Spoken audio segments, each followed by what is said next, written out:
Is the view होइन। टोकियोको चाहिँ सायद यो एकमात्र बिल्डिङ होला यस्तो चाहिँ होइन।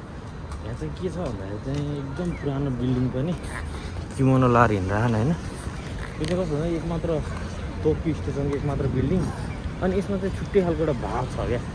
यो हेर्दाखेरि पनि ओहो भन्ने हुन्छ इतिहास सम्झाउँछ क्या। यस्तो अहिले भाइब्स चाहिँ काठमाडौँ हाम्रो नेपालमै हुनु पऱ्यो। पुरानो चिजहरूलाई पनि समझसँग राख्यो भने चाहिँ आज सारा मान्छेहरू हेर्न आएको बिल्डिङ यही हो कि। अब अरू प्रोग्राम पनि होला नहोला है।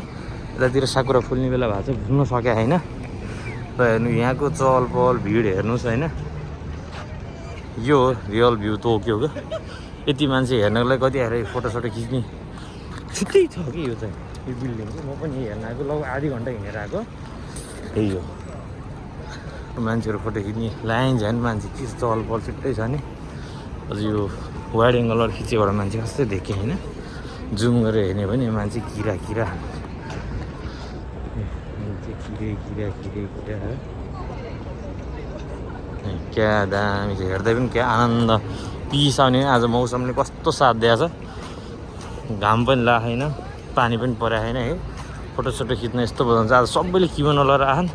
सायद आज कसैको सोचेको सिकियोहरू अथवा सेमोङहरू के भन्छ युनिभर्सिटी सोचेको के भन्छ ग्रेजुएसन दिन हो कि जस्तो पनि लाग्यो मलाई है। सबैजना किमोनोमा आएन क्या छ दामी। हेर भोटेको बच्चाहरू कति राम्रो राम्रो छन्।